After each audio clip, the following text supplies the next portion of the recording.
Hello everyone, स्वागत है आप सभी का हमारे चैनल में। आशा करता हूँ आप सब अच्छे होंगे। तो दोस्तों, इस वाले वीडियो में हम अपने 5Q सीरीज को कंटिन्यू रखेंगे। तो चलिए बढ़ते हैं अपने पहले क्वेश्चन की तरफ में। देखिए हमारा पहला क्वेश्चन क्या बोल रहा है कि which of the following is called as father of Indian civil services.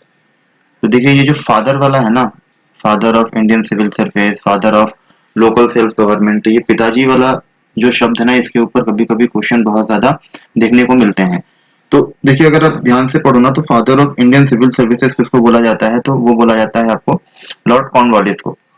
अब यहीं से आपको लॉर्ड कॉर्नवालिस के बारे में थोड़ा बहुत इंफॉर्मेशन पता होना चाहिए। जैसे अगर हम लॉर्ड कॉर्नवालिस की बात करें,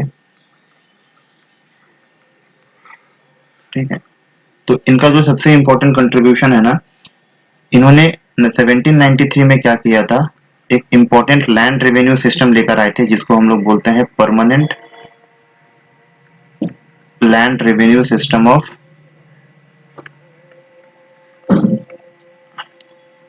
परमानेंट लैंड रेवेन्यू सिस्टम। और ये कहाँ पे आया था आपका, तो ये बंगाल में। ये आपको याद रखना है। सेकंड इंपॉर्टेंट पॉइंट क्या याद रखना है कि 1793 में ही कॉर्नवालिस जी ने क्या किया था, एक कोड जारी किया था जिसको बोला जाता है कॉर्नवालिस कोड। और लॉर्ड कॉर्नवालिस के टाइम में ही क्या हुआ था, आपका थर्ड एंग्लो मैसूर वॉर भी हुआ था। एंग्लो मैसूर वॉर, और ये कब हुआ था आपका, तो इसका टाइम पीरियड है आपका 1790 से 92। ठीक है। और इसी थर्ड एंग्लो मैसूर वॉर का आउटकम क्या था, तो यहाँ पे हमको एक बहुत ही इंपॉर्टेंट ट्रीटी देखने को मिलता है जिसको हम लोग बोलते हैं ट्रीटी ऑफ शेरिंगापट्टनम।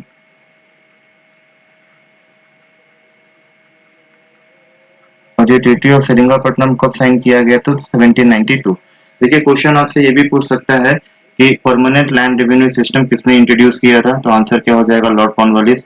कॉर्नवालिस कोर्ट के टाइम पे कौन गवर्नर जनरल या वाइसरॉय थे, तो आंसर क्या हो जाएगा आपका, लॉर्ड कॉर्नवालिस। उसी तरह थर्ड एंग्लो मैसूर वॉर के समय who was the governor general, तो आंसर क्या हो जाएगा हमारा, लॉर्ड कॉर्नवालिस। अब देखिए यहाँ पे ना कुछ इंपॉर्टेंट पॉइंट आपको और याद रखना है कि लॉर्ड कॉर्नवालिस को ना हम लोग फादर ऑफ इंडियन जुडिशरी भी बोलते हैं। अगर ये भी प्रश्न आ जाए कि who is known as the father of Indian judiciary, तब आंसर क्या हो जाएगा, लॉर्ड कॉर्नवालिस। उसी तरह मान लीजिए एक क्वेश्चन अगर आपसे और पूछ ले कि father of local self government किसको बोला जाता है, तो देखिए father of local self government Lord Ripon को बोला जाता है। और लॉर्ड रिपन को क्यों बोला जाता है, क्योंकि 1882 में लॉर्ड रिपन ने एस्टेब्लिश किया था आपका local self government. Lord Ripon से हम एक और चीज याद रख सकते हैं ना, कि ये वही गवर्नर जनरल थे जिन्होंने वर्नाकुलर प्रेस एक्ट को रिपील किया था। वर्नाकुलर प्रेस एक्ट को रिपील किया था। अब क्वेश्चन अगर पूछे कि वर्नाकुलर प्रेस एक्ट को इंट्रोड्यूस किसने किया था, तो इसको इंट्रोड्यूस किसने किया था, तो आंसर क्या हो जाएगा हमारा, लॉर्ड लिटन। लॉर्ड लिटन ने इसको इंट्रोड्यूस किया था और रिपील लॉर्ड रिपन ने किया था। तो ये कुछ इंपॉर्टेंट इंफॉर्मेशन आपको इस वाले क्वेश्चन से याद रखना है। अब देखिए हेस्टिंग से हम क्या याद रख सकते हैं कि ये पहले Warren Hasting was the first governor general of Bengal. Lord Wellesley से आपको क्या याद रखना है कि इन्होंने सब्सिडियरी अलायंस को इंट्रोड्यूस करवाया था। और कब इंट्रोड्यूस करवाया था ये, 1798। और इसके तहत जो पहला स्टेट कैप्चर किया गया था वो कौन सा था हमारा, हैदराबाद। उसी तरह लॉर्ड विलियम बेंटिक से आपको क्या याद रखना है कि इनके टाइम में सती प्रथा को एबॉलिश किया गया था, एबॉलिशन ऑफ सती सिस्टम। और लॉर्ड विलियम बेंटिक को हम लोग first governor general of India के नाम से भी जानते हैं। तो आई होप आपको ये पहला क्वेश्चन समझ में आया होगा। ठीक है, तो चलिए अपने अगले क्वेश्चन की तरफ बढ़ते हैं। और देखिए हमारा अगला क्वेश्चन क्या बोल रहा है कि who was known as iron man of India. Iron man of India किसको बोला जाता है, तो देखिए ये जो पर्टिकुलर टॉपिक है ना, आपको याद रखना पड़ेगा कि मॉडर्न पीरियड में या मॉडर्न इंडियन हिस्ट्री में बहुत सारे फ्रीडम फाइटर या लीडर ऐसे थे जिनको बहुत सारा टाइटल दिया गया था। तो टाइटल एक इम्पोर्टेंट एरिया है जहां से क्वेश्चन आता है। जैसे आयरन मैन ऑफ इंडिया का आंसर क्या हो जाएगा आपका? सरदार वल्लभ भाई पटेल। और इन्हीं इन्हीं सरदार वल्लभ भाई पटेल को हम लोग बिस्मार्क ऑफ इंडिया के नाम से भी जानते हैं। Bismarck of India. अब देखिए, अब इनको बिस्मार्क ऑफ इंडिया या आयरन मैन ऑफ इंडिया क्यों बोला जाता है ना? क्योंकि हमको पता है कि जब भारत आजाद हुआ था ना, इंडिया जब इंडिपेंडेंट हुआ था, तो इस समय भारत में बहुत सारे प्रिंसली स्टेट थे और सारे प्रिंसली स्टेट को यूनिफाई करने में ना सरदार वल्लभ भाई पटेल का बहुत बड़ा कंट्रीब्यूशन था। इसीलिए इनको आयरन मैन ऑफ इंडिया या बिस्मार्क ऑफ इंडिया के नाम से भी जाना जाता है। उसी तरह मान लीजिए कि आपसे ये पूछ लिया जाए कि who is known as the Martin Luther of India. Martin Luther of India किसको बोला जाता है? तो इसको ये बोला जाता है आपका स्वामी दयानंद सरस्वती को। स्वामी दयानंद सरस्वती। और स्वामी दयानंद सरस्वती ने कौन सा ऑर्गेनाइजेशन बनाया था? तो इन्होंने फॉर्म किया था आपका आर्य समाज। ये भी हमको याद रखना है। उसी तरह मान लीजिए एक और टाइटल है पंजाब केसरी। तो पंजाब केसरी किसको बोला जाता है? लाला लाजपत राय को। थर्ड, मान लीजिए कि आपसे ये पूछ लिया जाए कि बादशाह खान किसको बोला जाता है? बादशाह खान। तो देखिए, बादशाह खान बोला जाता है आपको खान अब्दुल गफार खान को। और खान अब्दुल गफार खान को हम लोग और एक नाम से जानते हैं। इनको हम लोग फ्रंटियर गांधी के नाम से भी जानते हैं। ठीक है। और खान अब्दुल गफार खान से आपको दो चीजें याद रखना है कि बेसिकली सिविल डिसोबीडियंस मूवमेंट के टाइम ना खान अब्दुल गफार खान जो मूवमेंट को चला रहे थे वो एनडब्ल्यूएफपी से चला रहे थे। और एनडब्ल्यूएफपी में ना खान अब्दुल गफार खान ने एक बहुत ही इफेक्टिव सोल्जर्स क्रिएट किया था जिसको बोला जाता है खुदाई खिदमतगर। और इसी खुदाई खिदमतगर के द्वारा एक मूवमेंट चलाया गया था जिसको हम लोग बोलते हैं रेड शर्ट मूवमेंट। तो ये आपको याद रखना है। तो आपसे ये भी पूछ सकता है कि रेड शर्ट मूवमेंट या खुदाई खिदमतगर किसका इनिशिएटिव था? तो आंसर क्या हो जाएगा हमारा? खान अब्दुल गफार खान। उसी तरह मान लीजिए दो और इंपॉर्टेंट टाइटल आप याद रखिए कि जैसे देशबंधु एक है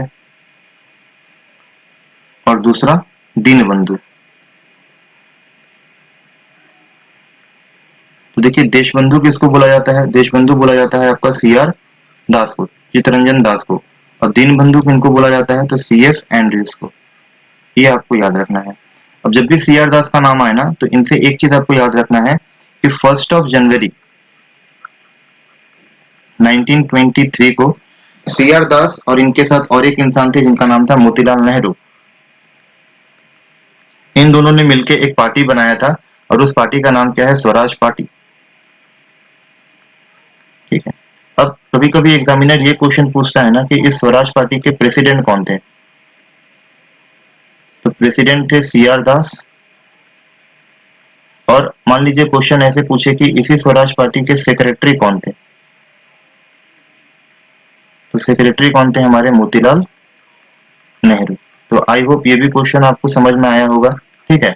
अब बहुत सारे टाइटल है। मान लीजिए आपसे ये पूछ ले नेताजी किसको बोला जाता है? महात्मा का टाइटल गांधी जी को किसने दिया था? ठीक है। तो इस तरह से टाइटल एक इम्पोर्टेंट एरिया है जो हमको पढ़ना पड़ेगा।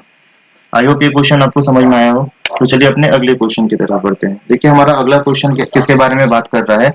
ये पॉलिटी से रिलेटेड क्वेश्चन है और ये क्या बोल रहा है कि article 5 to 11 of the constitution deals with. तो देखिए, यहाँ पे आपको ना पता होना चाहिए कि ये इंटायर टॉपिक किससे आया है। तो ये आया है आपका सिटीजनशिप से। तो देखिए, पार्ट 2 जो है ना इंडियन कॉन्स्टिट्यूशन का, ये किसके बारे में बात करता है? तो सिटीजनशिप के बारे में बात करता है। और सिटीजनशिप का आर्टिकल कितना से कितना तक है? तो आर्टिकल इज फ्रॉम 5 to 11। ठीक है। मीन्स बेसिकली ये नागरिकता के बारे में बात करता है। अब सवाल ये उठता है ना कि सर क्या पार्ट 2 भारत में कौन नागरिक होगा उसके बारे में बताता है? तो देखिए, यहाँ पे थोड़ा कंफ्यूजन है। एक्चुअली हमको सवाल पूछना है ना कि भारत का नागरिक एक्चुअली कौन होता है और उस कौन होता है, कहाँ से हम लोग ये सोर्स डिराइव करते हैं। तो answer is part 2। But problem क्या है ना कि देखिए, हमारा जो देश आजाद हुआ था वो 1947 में हुआ था और हमारे जो कॉन्स्टिट्यूशन का कमेंसमेंट था वो कब हुआ था? तो 26 जनवरी 1950। अब पार्ट 2 क्या बोलता है ना, पार्ट 2 बोलता है कि 1947 से लेके 26 जनवरी 1950 तक यहाँ पे भारत का नागरिक कौन होगा वो कहाँ पे दिया गया है, तो पार्ट 2 में दिया गया है। अब 26 जनवरी 1950 के बाद भारत का नागरिक कौन होगा, तो ये हमको पता चलता है आर्टिकल 11 से। ठीक है, आर्टिकल 11 क्या बोलता है ना, आर्टिकल 11 ये बोलता है कि कॉन्स्टिट्यूशन ने पार्लियामेंट को पावर दिया है, पार्लियामेंट को पावर दिया है कि सर आप लोग एक लॉ बनाओ और उस लॉ के अकॉर्डिंग 1950 के बाद कौन भारत का सिटीजन होगा ये आप लोग डिसाइड करोगे। अब पार्लियामेंट ने क्या किया है, इसी आर्टिकल 11 का इस्तेमाल करके इन लोगों ने एक एक्ट पास किया है जिसको हम लोग बोलते हैं इंडियन सिटीजनशिप एक्ट ऑफ 1955। तो 1950 के बाद जितने लोगों को सिटीजन मिलता है, मीन्स जो लोग सिटीजन भारत की नागरिकता या सिटीजनशिप को एक्वायर करते हैं, वो मिलता है इंडियन सिटीजनशिप एक्ट 1955 से। और जितने भी लोगों का सिटीजनशिप लॉस हुआ है वो भी आपको कहां से मिलता है, तो इंडियन सिटीजनशिप एक्ट ऑफ 1955 से। तो देखिए इसका राइट आंसर क्या हो जाएगा, सिटीजनशिप। बट यहीं पे हम लोग थोड़ा सिटीजनशिप के बारे में और चर्चा कर लेते हैं। अब मान लीजिए कोई हमसे ये प्रश्न पूछ लेना कि हम भारत में कितने तरीका से हम लोग भारत का नागरिकता ले सकते हैं, एक्वायर्ड सिटीजनशिप। ठीक है, तो देखिए टोटल आपका 5 तरीका है जिससे हम भारत का नागरिकता ले सकते हैं। एक होता है आपका सिटीजनशिप, पहला क्या है, सिटीजनशिप बाय बर्थ। अगर कोई इंसान भारत की सरजमी या भारत की जमीन पे जन्म ले रहा है तो उसको क्या मिल जाएगा, भारत का नागरिकता। दूसरा होता है सिटीजनशिप बाय डिसेंट, मीन्स किसी इंसान का कोई पूर्वज अगर भारत में रह रहा है और अगर उसका भारत के साथ खून का रिश्ता है तो आपको क्या मिल जाएगा, भारत का नागरिकता मिल जाएगा। थर्ड होता है आपका by territory incorporation. In future अगर इंडिया ने कोई टेरिटरी ऑक्यूपाई कर लिया है तो वहां पे रहने वाले जितने भी लोग होंगे उनको क्या दे दिया जाएगा, भारत का नागरिकता दे दिया जाएगा। फोर्थ कौन सा है, फोर्थ इज बाय रजिस्ट्रेशन।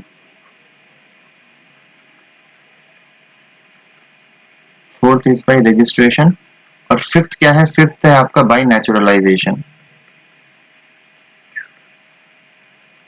तो इन 5 तरीका से आप भारत का नागरिकता ले सकते हो। अब देखिए बाय रजिस्ट्रेशन का मतलब क्या है कि अगर कोई फॉरेनर भारत में अगर 7 साल रहा है तो उसको क्या मिल जाएगा, भारत का नागरिकता। उसी तरह नेचुरलाइजेशन क्या बोलता है कि अगर कोई फॉरेनर भारत में अगर 12 साल रह रहा है तो उसको क्या मिल सकता है, भारत का नागरिकता मिल सकता है। अब देखिए 7 साल वाले का एक्सेप्शन क्या है कि मान लो कि कोई अगर फॉरेनर कॉमनवेल्थ कंट्री से बिलोंग करता है या कॉमनवेल्थ मेंबर है, कोई फॉरेनर मान लो अगर पर्सन ऑफ इंडियन ओरिजिन है या ओवरसीज सिटीजन ऑफ इंडिया है, या कोई इंडियन अगर फॉरेन गया या गई और वहां पे जाके अगर उसने शादी कर लिया, तो ऐसे लोगों को अगर भारत का नागरिकता चाहिए ना तो उनको भारत में कितने साल रहना पड़ेगा, 7 साल। अब ये 3 के अलावा इनके अलावा जितने भी फॉरेनर्स भारत में रहते हैं अगर उनको भारत का नागरिकता चाहिए तो उनको कितना साल रहना पड़ेगा, 12 साल। तो आई होप ये आपको समझ में आया, ये 5 पॉइंट। अब उसी तरह मान लीजिए कि अगर हमसे ये पूछा जाए कि हम भारत में नागरिकता कितने तरीका से हमारा जा सकता है, लॉस ऑफ सिटीजनशिप, तो आपको क्या याद रखना है कि यहाँ पे टोटल 3 तरीका है जिससे आपका सिटीजनशिप जा सकता है। और वो 3 तरीका कौन कौन सा है, तो पहला is your by deprivation, by renunciation.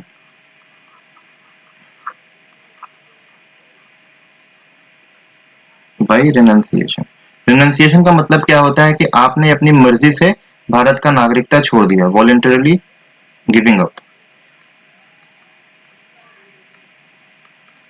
Second क्या है, second is your by termination.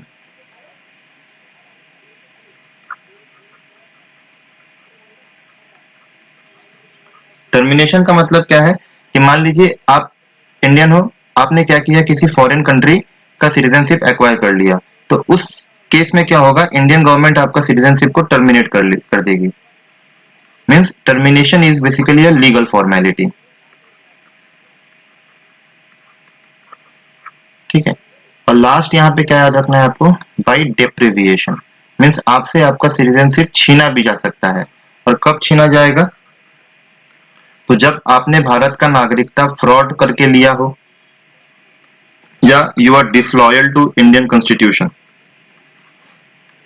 तो इस केस में क्या होगा, आपका नागरिकता आपसे छीना भी जा सकता है। तो ये कुछ तरीके हैं जिससे आपका सिटीजनशिप जा सकता है। अब मान लीजिए अगर आपसे क्वेश्चन पूछे कि ये जो आपको सिटीजनशिप मिल रहा है या आपका सिटीजनशिप जा रहा है, ये कौन सा मिनिस्ट्री हैंडल करता है, तो आपको याद रखना है होम मिनिस्ट्री, होम मिनिस्ट्री।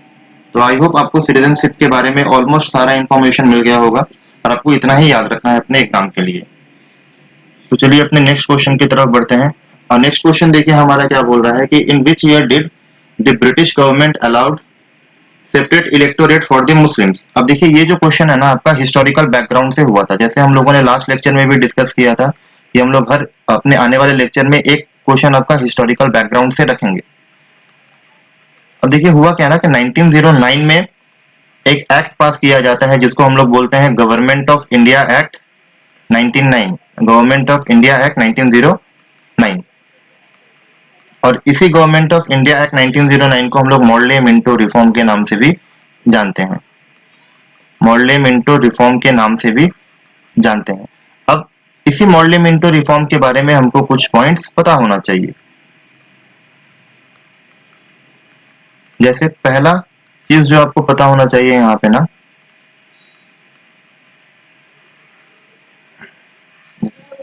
यहाँ पे जो फर्स्ट पॉइंट हमको पता होना चाहिए कि मॉडले मिंटो रिफॉर्म में क्या था कि इस रिफॉर्म या इस एक्ट के तहत क्या किया गया था, डायरेक्ट इलेक्शन को इंट्रोड्यूस किया गया था फॉर द फर्स्ट टाइम।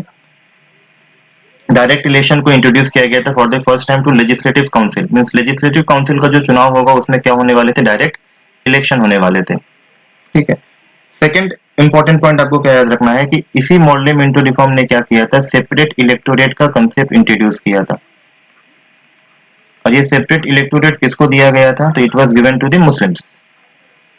तो देखिए इसी सेपरेट इलेक्टोरेट को ना हम लोग कम्युनल इलेक्टोरेट के नाम से भी जानते हैं, कम्युनल इलेक्टोरेट के नाम से भी जानते हैं। अब ये बेसिकली है क्या कि मान लो कि अगर कोई इलेक्शन हो रहा है और अगर उस इलेक्शन में कोई अगर मुस्लिम कैंडिडेट खड़ा हो रहा है तो उस मुस्लिम कैंडिडेट को वोट कौन करेगा, तो केवल मुस्लिम ही वोट करेंगे। अब यहाँ पे मान लो आपसे एक क्वेश्चन और पूछा जाए कि ये जो सेपरेट इलेक्टोरेट है इसको एक्सटेंड कर दिया गया था to Anglo Indians, Sikh, Anglo Indian, Sikh, Christian etcetera. मान लीजिए अगर ये क्वेश्चन आ जाए through which act the separate electorate was extended to the Anglo Indian, Sikh, Christian, तो इसका आंसर क्या हो जाएगा, गवर्नमेंट ऑफ इंडिया एक्ट 1919। तो ये आपको पॉइंट याद रखना है। और लास्ट जो इंपॉर्टेंट पॉइंट आपको यहाँ पे याद रखना है ना कि मॉडले मिंटो रिफॉर्म ने क्या किया था, एक इंडियन को, वन इंडियन को क्या किया था, one Indian was appointed in viceroys executive council. Viceroy का जो एग्जीक्यूटिव काउंसिल था उसमें उसको अपॉइंट किया गया था और वो एक इंडियन का नाम आपको याद रखना है और उनका नाम क्या था, उनका नाम था आपका सत्येंद्र प्रसाद सिन्हा।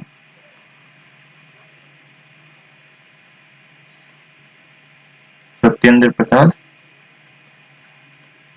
सिन्हा। तो आई होप ये क्वेश्चन भी आपको समझ में आ गया हो। ठीक है। तो मॉडले मिंटो रिफॉर्म आपको याद क्या रखना है कि मिंटो कौन थे, तो मिंटो उस समय के वाइसरॉय ऑफ इंडिया थे। और मॉडले कौन थे, तो Morley was the secretary of state. और इसी मिंटो को हम लोग फादर ऑफ कम्युनल भी बोलते हैं। आई होप ये क्वेश्चन आपको अच्छे से क्लियर हुआ हो। ठीक है। अब देखिए यहाँ पे सारे एक्ट का इंपॉर्टेंस है, जैसे 1919 में हम लोगों ने गवर्नमेंट ऑफ इंडिया एक्ट 1919 के बारे में हमको डिस्कस करना पड़ेगा, जो हम लोग अगले लेक्चर में करेंगे। 1935 में भी पास हुआ था गवर्नमेंट ऑफ इंडिया एक्ट 1935। 1892 में पास हुआ था आपका इंडियन काउंसिल एक्ट। ठीक है, इंडियन काउंसिल एक्ट। जैसे 1909 में डायरेक्ट इलेक्शन था ना, मान लो अगर क्वेश्चन आ जाए कि इनडायरेक्ट इलेक्शन किस एक्ट के तहत किया गया था, तो आंसर क्या हो जाएगा आपका, इंडियन काउंसिल एक्ट ऑफ 1892। तो आई होप ये क्वेश्चन भी आपको समझ में आया हो। तो चलिए अपने लास्ट क्वेश्चन की तरफ बढ़ते हैं। देखिए हमारा लास्ट क्वेश्चन क्या बोल रहा है, a person can acquire Indian citizenship by naturalisation. यहाँ पे इंपॉर्टेंट टर्म क्या है, naturalisation. If the person is ordinarily a resident of India for dash year, मतलब किसी इंसान को भारत का सिटीजनशिप मिल जाएगा by the process of naturalisation अगर वह भारत में कितना साल रहता है। तो आई होप ये क्वेश्चन हम लोगों ने अभी कुछ देर पहले डिस्कस किया था। तो इसका जो आंसर है ना, आप लोग कमेंट सेक्शन में दोगे और साथ में मेरे को ये भी बताना वहां पे कि किसी को अगर भारत का नागरिकता चाहिए by the process of registration तो उसको कितना साल भारत में रहना पड़ेगा। तो आई होप आपको हमारा ये वीडियो समझ में आ रहा हो। अगर समझ में आ रहा है, पसंद आ रहा है तो इसको लाइक और सब्सक्राइब जरूर कीजिएगा। मिलते हैं अपने अगले वीडियो में, तब तक के लिए जमकर पढ़ाई कीजिए और मुस्कुराते रहिए। Thank you very much.